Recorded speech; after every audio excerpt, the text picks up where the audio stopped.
So let's assume this does play out and we do have a split in the monetary system and the dollar loses its value and perhaps this BRICS reserve currency, which is digital, which is backed by commodities, comes into play and becomes a leading player on the global stage. Walk us through what happens to the dollar and for those holding dollars back home.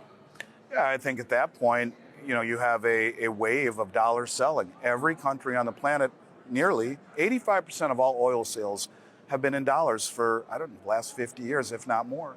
All of these countries, it's the foundation of their currencies. And if all of a sudden the dollar starts to tank, it'll be a tsunami of selling, sell, in order to not be crushed by the wave of selling. And I think when that happens, and you have all of the dollars hitting the shores here, you have that inflationary spike in interest rates. It has to compensate for the loss of purchasing power. Interest rates would have to spike.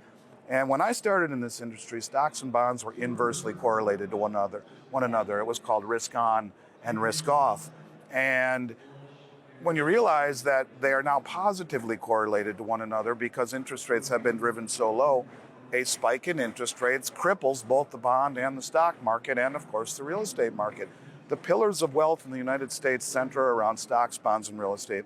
If the dollar gets dumped globally, and there's way more dollars outside the U.S. than there are domestically, if all of a sudden they get dumped globally because you don't have to hold them to buy oil anymore, and they hit our shore, spiking interest rates, you see a collapse simultaneously in all three pillars of wealth, including the dollar.